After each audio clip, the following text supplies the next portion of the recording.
Hey everyone, in today's video I'll show you how to manage keyboard settings in your device Moto G04s. In this video I'm going to show you how you can do it.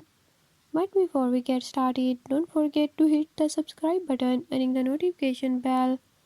Make sure to watch complete video and learn how you can do it. Let's watch the video.